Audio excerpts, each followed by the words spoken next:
readings today give us a very specific vision of how a disciple ought to live, day in and day out.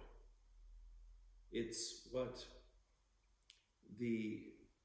in tradition would often refer to as a memento mori, something like that, a reminder that we are mortal, that our time on this earth is finite, it will come to an end, and we don't know when exactly it will come to an end, whether we're talking about the end of the current order of things or one's own personal end in this life. We don't know. We do not know. We cannot know. All we can do is live each day, even live each moment, as docile to the Lord as we possibly can, giving to the Lord what is rightfully His. We see Jesus here circumventing this little trap that the Herodians and the Pharisees have set for him.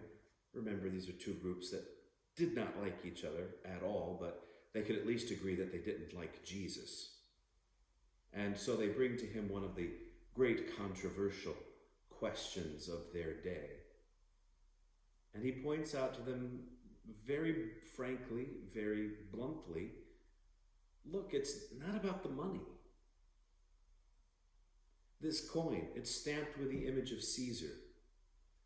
So what is it to God?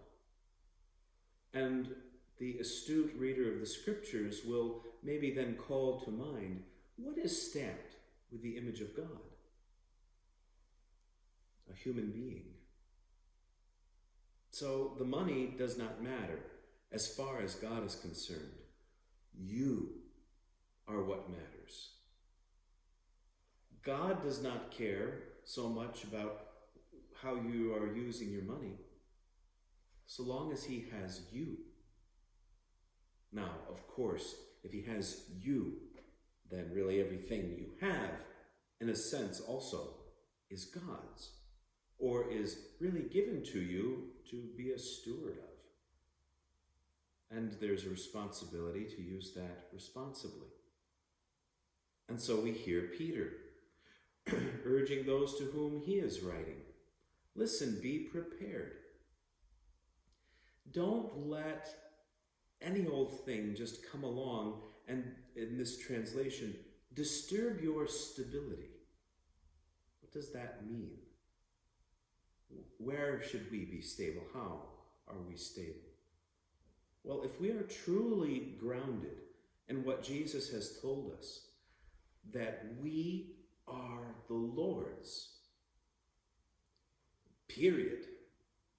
If we really remember that, if we live that day in and day out, moment to moment, we will be stable spiritually.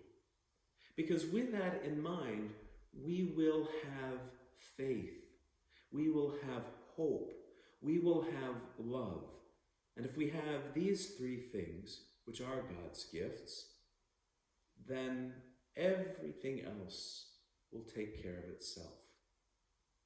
But as soon as we allow ourselves to get distracted, to allow the priorities of the world to become our priorities, then we become anxious over things that we have no need as disciples to be anxious about.